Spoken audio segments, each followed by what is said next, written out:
Today, the word dictator is synonymous with an illegal tyrant.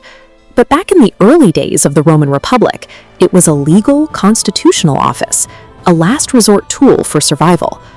When the state faced an existential threat, the Roman Senate had a built-in emergency valve. They would hand absolute authority to one man, temporarily bypassing the friction of democratic debate. But this blank check for tyranny had a strict expiration date.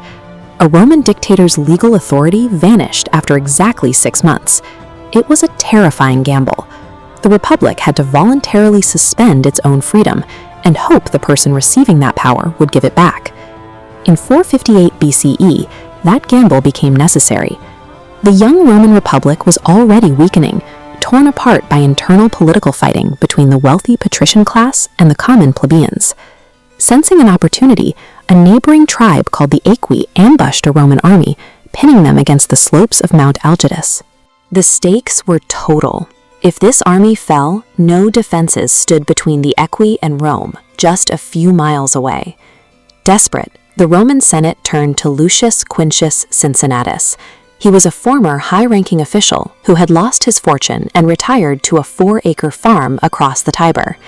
Rome's survival didn't rest on an active general or a wealthy politician, but on an impoverished farmer with a small plot of land, known for his old-world virtue. When the senatorial delegation arrived at his farm, they didn't find Cincinnatus in a villa. They found him in the dirt, sweating as he dug a ditch. After being told he was now the supreme head of the state, he asked his wife Ricilia to fetch his senatorial toga from their cottage. He wiped away the dust, put on the garment of his office, and accepted the mandate. His first order of business was to shut the city down.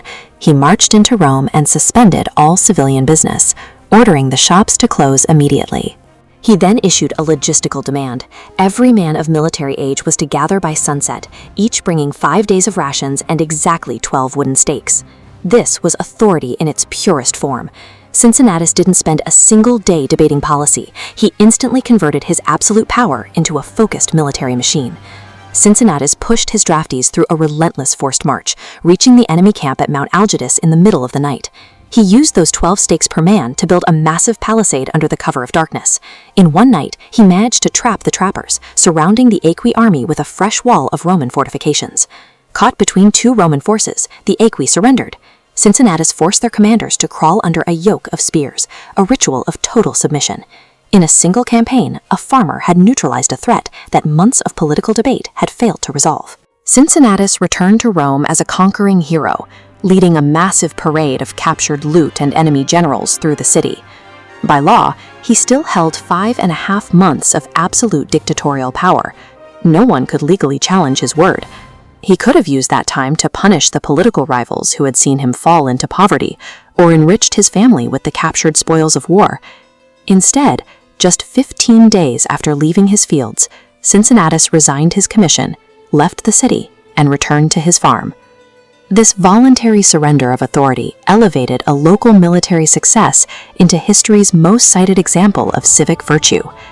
This act of restraint became the standard for leadership in the Western world, directly inspiring George Washington to resign his commission at the end of the American Revolution instead of seizing a throne. To honor this ideal, Washington and his officers formed the Society of the Cincinnati, dedicated to the principle of the citizen soldier.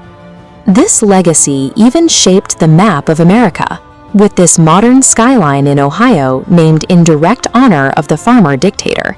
Cincinnatus remains the model of leadership because he proved that the needs of the state must outweigh the ambition of the individual, and that true power requires the discipline to walk away when the job is done.